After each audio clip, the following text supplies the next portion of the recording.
SCP-104, The Lonely Bull. Object Class, Euclid. Special Containment Procedures. SCP-104 is currently contained in a steel box with electronic keypad access. Access is to be restricted to Class 3 and higher. Do not allow SCP-104 to come in contact with any living tissue. Any and all interaction with SCP-104 is to be handled via robotic assistance, or with full hazmat suits and gloves. Anyone found to be imprinted by SCP-104 must submit for unimprinting. Failure to do so within 24 hours of exposure will result in termination.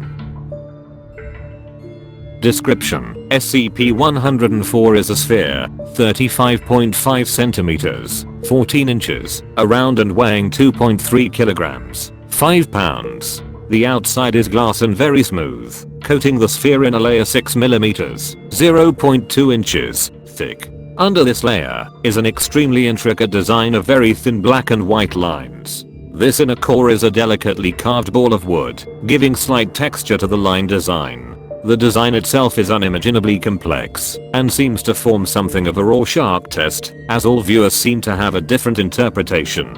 Movement or a ticking sound from inside the sphere has been reported, but at this time is unconfirmed. Whenever a human touches SCP-104 in its unimprinted state, it will imprint on the subject. If the imprinted subject moves more than 9 meters, 30 feet, from SCP-104 for more than 5 minutes, SCP-104 will appear within 2 meters, 7 feet, of the imprinted subject. This shift appears instantaneous, disappearing and reappearing in less than a nanosecond, regardless of distance or intervening objects. Every hour that the subject remains within 9 meters, 30 feet, of SCP-104, it will move 1 foot closer to the subject, until it is touching the subject. When SCP-104 is touching its imprinted subject, it will not attempt to move closer. SCP-104 will not exhibit this behavior to non-imprinted subjects, and will only imprint on one subject at a time. Thick cloth or metal appears to block the imprinting in most cases. Testing of SCP-104 with multiple instances of SCP-1680 suggests this imprinting is not genetically based, as SCP-104 does not change behaviors when faced with multiple genetically identical subjects. SCP-104 also appears to be indestructible, in that it always appears whole and undamaged after reappearing.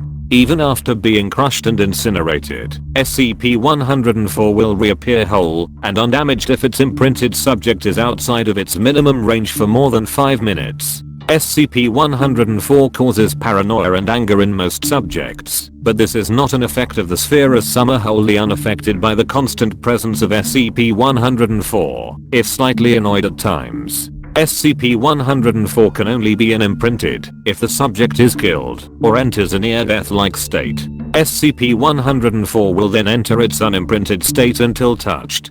Thick gloves appear to block the imprinting process, as long as they are more than 13 millimeters, 0.5 inches, thick. SCP-104 was recovered in a flea market from a man carrying it in a bowling bag.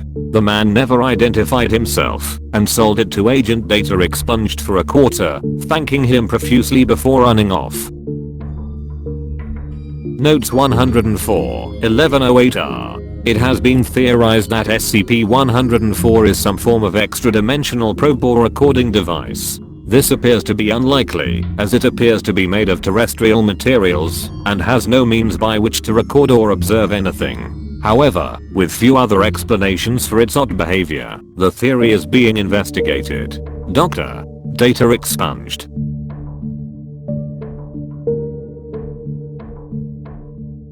End of file.